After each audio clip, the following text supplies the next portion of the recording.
Film vision Tamil நேயர்களுக்கு வணக்கம்.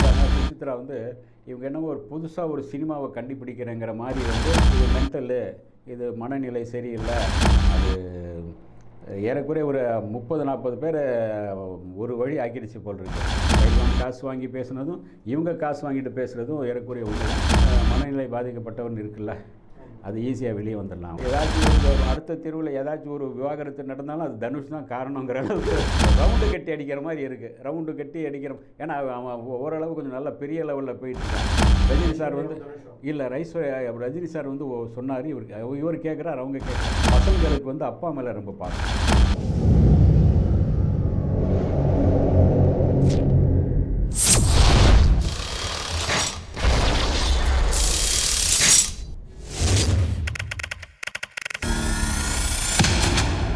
Film vision Tamil நேயர்களுக்கு வணக்கம். உங்களை நல்வரவோடு வரவேற்பதில் மிக்க மகிழ்ச்சி அடைகிறேன்.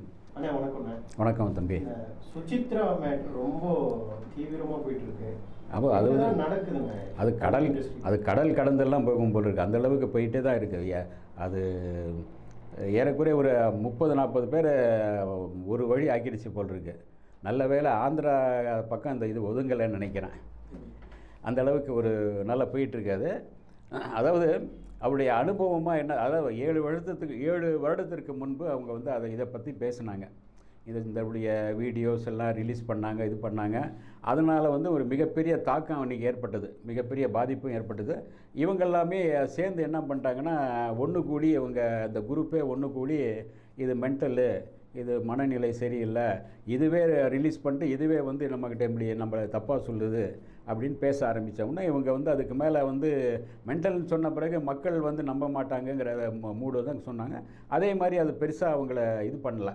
அதுக்கு பிறகு தான் அவங்க அந்த மனநிலை பாதிக்கப்பட்ட பெண்ணாக மென்டலாக போயிட்டு அவங்க லண்டன் போயிட்டாங்க. அதுக்கு பிறகு இங்கே அவருடைய முதல் கணவரை விவாகரத்தும் பண்ணிட்டாங்க.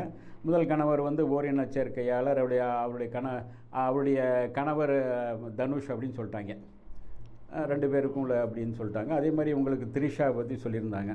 இவங்க எல்லாமே அந்த புகார்கள் பெருசாக வரும்போது அன்றைக்கி இவங்களை ஒரு மட்டம் தட்டி அனுப்புனாங்க. ஆனால் இன்றைக்கி மறுபடியும் இவங்க அவருடைய, அதாவது பழிக்கு பழி வாங்குற மாதிரி மறுபடியும் அதுக்கான ஒரு எதிர்வினையாக மறுபடியும் பேச ஆரம்பிச்சிருக்காங்க. மறுபடியும் அதுக்காக இல்லை, நான் அன்றைக்கி சொன்னது உண்மை தான் அப்படிங்கிறத சொல்கிற மாதிரி தான் இப்போ இது பண்ணுறாங்க. இது என்ன காயப்படுத்துறதுக்காக, என்னை பலியாடு ஆக்குவதற்காக அவங்களுக்கு பயில்வான்கிட்ட பணம் கொடுத்து வாங்கினாங்க, பயில்வானுக்கு பணம் கொடுத்து பேச சொல்லியிருக்காங்கன்னு சொன்னாங்க. ஆனால் இப்போது இவங்களை ஒவ்வொரு சேனலும் பணம் கொடுத்து தான் பேச வைக்கிது. 15,000 ரூபா 20,000 ரூபா கொடுத்து அந்த ஒவ்வொரு சேனலும் கூப்பிட்டு இவங்கள தான் பேச வச்சுட்ருக்காங்க. ஏறக்குறைய 2 ஒன்று தான். பயில்வான் காசு வாங்கி பேசுனதும் இவங்க காசு வாங்கிட்டு பேசுகிறதும் ஏறக்குறைய ஒன்று தான். ஆனாலும் கூட இவங்க இந்த விஷயம் பெரிய லெவலில் போயிட்டுருக்கு. அந்த சம்மந்தப்பட்ட ஆட்கள் இது வரைக்குமே எதை எதிர்த்து குரலும் கொடுக்கல. இவங்களுக்கு மேலே போலீஸ் புகாரோ அல்லது இதில் ஒரு வழக்கு தொடுக்கவோ ஒன்றும் பண்ணலை. ஏன்னு தெரில. ஏன்னா இவங்களுக்கு ஒரு பயமோ அல்லது இவங்களை பற்றி ஒரு ஆதாரம் அவங்ககிட்ட இருக்கா என்னன்னு தெரில. அதனால தான் யாரும் பேசாமல் இருக்காங்களோன்னு நான் நினச்சிட்டு இருந்தேன். இப்போ சமீபத்தில் நான் கேள்விப்பட்டது இவங்க அவங்க மேலே ஒரு கேஸ் கொடுக்க போகிறாங்க அப்படின்னு கேள்விப்பட்டேன். ஏன்னா அந்த தனுஷ் அந்த சம்மந்தப்பட்டவங்க இவங்கெல்லாம் சேர்ந்து கொடுக்க போகிறாங்க, டீமாக தர போகிறாங்கன்னு கேள்விப்பட்டேன். அப்படி கொடுத்தாங்கனாலும் கூட அவங்க எதிர்த்து நிற்க தயாராக இருக்காங்க. காரணம் அவங்க கணவர் அவங்க கணவர் கான் அப்படின்னு நினைக்கிறேன் அவர் பேர், 2வது கணவர். அவங்க அவர் இப்போ மிகப்பெரிய லாயர், கிரிமினல் லாயர். அவர் எதிர்த்து நின்று அவர் தன்னுடைய மனைவியை காப்பாற்றுவார். ஏன்னா ஏற்கனவே இவங்க மேலே ஒரு மனநிலை பாதிக்கப்பட்டவன் இருக்குல்ல, அது ஈஸியாக வெளியே வந்துடலாம். அவங்க 2வது கணவர் இருக்கார், ஃபுல் சப்போர்ட்டில் இருக்கார் 2வது கணவர். இவங்க சொல்கிறாங்களே, அதாவது 2வது கணவர் எனக்கு வாய்ச்சது மிகப்பெரிய அதிர்ஷ்டம் தான், நல்ல மனிதராக இருக்கார், என்னை நல்லா பார்த்துக்கிறார் அப்படின்னு சொல்கிறாங்க. அதனால் அவர் 2வது கணவர் ஃபுல் சப்போர்ட்டில் இருக்கார். அதனால் இவங்க பயப்படாமல் பேசிகிட்டு இருக்காங்க. இப்போது அவங்க கொடுத்த இன்டர்வியூ நீங்கள் பார்த்துருப்பீங்க. ஆமாம், நிறைய விஷயங்கள் சொல்லுவாங்க. சில விஷயங்கள் சொல்லுங்கள், அதில் எந்த அளவுக்கு உண்மைத்தன்மை இருக்குது? இவங்க ரூமில் எல்லாமே இருக்காங்க, கொக்கைன்னு, இவங்க சரக்கு அடித்து தான் ஸ்டோரி எல்லாமே எழுதுகிறாங்க, ஸ்க்ரீன் பிளே ஸ்டோரி மட்டும் நாங்கள் தான் பண்ணுறாங்க. அப்போ இவங்க சரக்கு அடித்து எழுதின படங்கள் தான் நம்ம பார்த்துட்டு இருக்கோமா பத்திரிகையாளராக? அதனால தான் அவங்க படங்கள் எல்லாம் சரக்கு தானே அதிகமாக வருது.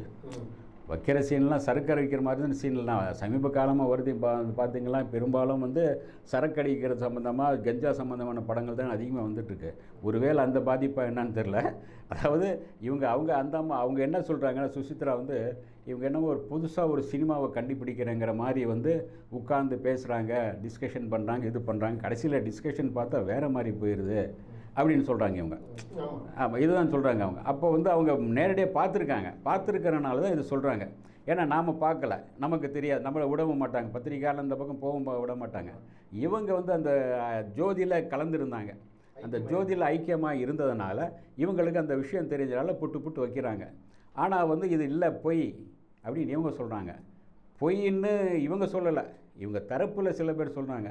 இவங்க முன்னாடி வந்து சொன்னால் தான் அது பொய்யா உண்மையான்னு தெரியும். ஏன்னா முன்னாடி வந்து சொன்னால் இவங்க வந்து நீதானா, நீ பண்ணியிருப்பியே அப்படிங்கிற மாதிரி சில பேர் சொல்லுவாங்க. ஏன்னா தனுஷ் மேலே ஏற்கனவே ஏதாச்சும் ஒரு அடுத்த தெருவில் ஏதாச்சும் ஒரு விவாகரத்து நடந்தாலும் அது தனுஷ் தான் காரணங்கிற அளவுக்கு அவருடைய பேர் வந்து ரிப்பேர் ஆகிட்டுருக்கு. பாவம், அது உண்மையா பொய்யா தெரில. ஏதோ ஒரு எங்கேயோ ஒரு தப்பு பண்ணிட்டு மாட்டினவன் வந்து காலத்துக்கும் வந்து ஆமாம் நீங்கள் அவனை சந்தேக கேஸ்லேயே வச்சுருப்பாங்களே, அந்த மாதிரி இவர் எந்த நடிகனுடைய வீட்டில் விவாகரத்து நடந்தாலும் சமீபத்தில் இவங்க இந்த ஜி பிரகாஷ் சைந்தவியுடைய இதுலேயும் கூட இவருடைய கைவண்ணம் இருக்குது, இவரை சந்தித்த பிறகு தான் இது நடந்தது அப்படின்னு சொல்கிறாங்க. பாவம் அவர் வந்து அது உண்மையோ போய் நமக்கு தெரியல. ஆனால் அவரை ஒரு ரவுண்டு கட்டி அடிக்கிற மாதிரி இருக்குது. ரவுண்டு கட்டி அடிக்கிற, ஏன்னா அவன் ஓரளவு கொஞ்சம் நல்ல பெரிய லெவலில் போயிட்டுருக்கான். உங்களுக்கு பாலிவுட்டு ஹாலிவுட்டுன்னு போயிட்டே இருக்கார். இந்த பக்கம் ரஜினி சாருடைய குடும்பத்தோடு கொஞ்சம் ஒட்டு உறவு அப்படியே பிரிஞ்சிட்டு போயிட்டே இருக்குது. அது வந்து ஏறக்குறைய இப்போ இன்னொன்று ஒரு 4-5 மாதத்தில் அது முழுசாக பிஞ்சிரும்னு நினைக்கிறேன். ஏன்னா ஒட்டுறது வாய்ப்பு இல்லை. ரஜினி சார் வந்து இல்லை ரஜினி சார் வந்து சொன்னார், இவர் கேட்குறாரு, அவங்க கேட்கல. அவங்க கூட வாழ விரும்பவே இல்லை அப்படின்ட்டாங்க அவங்க. ஏன்னா அவங்க யாரோ ஒரு அசிஸ்டன்ட் டைரக்டரோடு இருக்கிறதா இவங்க தரப்பில் சொல்கிறாங்க. அது ரஜினிகாந்த் தலையிட்டு சொன்னார், சமாதானம் பண்ணார் தனுஷ்கிட்ட. அவர் ஓகே அப்படின்னாரு, ஓரளவு தலையாட்டினார். ஆனால் வந்து அவங்க தரப்பில் வந்து அவங்க மகள் தரப்பில் வந்து அதுக்கு தலையாட்டலை. இல்லை எனக்கு விருப்பம் இல்லை, இவங்க கூட வாழ விரும்பலை அப்படிங்கிற மாதிரி அவங்க சொல்கிறாங்க. ஆனால் பசங்க வந்து 2 பேர் சேர்ந்து இருக்கணும்னு விரும்புகிறாங்க. பசங்களுக்கு வந்து அப்பா மேலே ரொம்ப பாசம், அப்பாவை ரொம்ப பிடிக்கும், அப்பா மேலே பாசம். அநேகமாக இவங்க பிரிஞ்ச பிறகு அந்த 2 பேரையும் வந்து லதா ரஜினிகாந்த் வளர்ப்பாங்க. சொத்து வெளியே போய்க்கூடாதுல்ல. இவங்க தான் நம்ம ஹீரோ, நம்ம இண்டஸ்ட்ரிக்கு இவங்க தான் ஹீரோ. ஆமாம், இவங்க படம் தான் நம்ம பார்க்கணும், நம்ம பிள்ளைங்களும் பார்க்கணும். ஆமாம், இந்த அளவுக்கு இருக்கு. ஆமாம். அதாவது அவங்க அடுத்த ஹீரோக்கள் அவங்க தானே. அந்த 2 பசங்க ஹீரோக்களாக உருவாக்குறேன்னு சொல்லியிருக்காங்க. லதா ரஜினிகாந்த் வந்து சொல்லியிருக்காங்க, அவங்கள வச்சு படம் எடுக்கிறதான்னு சொல்லியிருக்காங்க. ஏற்கனவே அவங்களுடைய 2வது மகளுடைய பையன் அவங்க தான், முதல் கணவருடைய பையன் அவங்க தான் வளர்க்குறாங்க. ஒரு 6, 7, 8 வயசுன்னு இருக்கேன். அந்த பையன் மேலே ஒரு 500 கோடி ரூபாய்க்கு சொத்து இருக்குன்றாங்க. அது அவங்க தான் பார்த்து பாதுகாப்பாக வளர்க்குறாங்க. இப்போ இவங்க மேலேயும் வர்ற சொத்துக்களையும் லதா ரஜினிகாந்த் அம்மா தான் பார்த்துட்டு அவங்கள வளர்ப்பாங்கன்னு நினைக்கிறேன். ஏன்னா அவங்க தான் வந்து அந்த குழந்தைங்களை வளர்த்துருக்காங்க. கண்ணுங்கருத்தமாக அவங்கள படிக்க வச்சு ஸ்கூல் போகிறத விட்டு கூட நிறைய அவங்க இந்த 2 பேரையும், இவங்க அம்மா அப்பா 2 பேரும் ஷூட்டிங்கில் இருப்பாங்க, இவங்க தானே பார்த்துக்கிறாங்க. அதனால் அவங்களுக்கு நல்ல பொறுப்பு இருக்குது அந்த பசங்களை பார்த்துக்க. அந்த பசங்களும் அவங்க பாட்டி மேலே தாத்தா மேலே பயங்கர மரியாதையாக இருக்காங்க, பாசமாக இருக்காங்க. அது வந்து இவங்க பிரியும் போது தான் அவருடைய மிகப்பெரிய ஏன்னா தோளுக்கு மேலே வளர்ந்த பசங்க, எல்லா விவரமும் தெரியும். அது மிகப்பெரிய வெற்றிடமாக இருக்கும். உங்களோட சந்திப்பதில் மிக்க மகிழ்ச்சி, மிக்க நன்றி. மீண்டும் உங்களை சந்திப்பதற்கு நீங்களே வாய்ப்பு ஏற்படுத்தி தர வேண்டும்.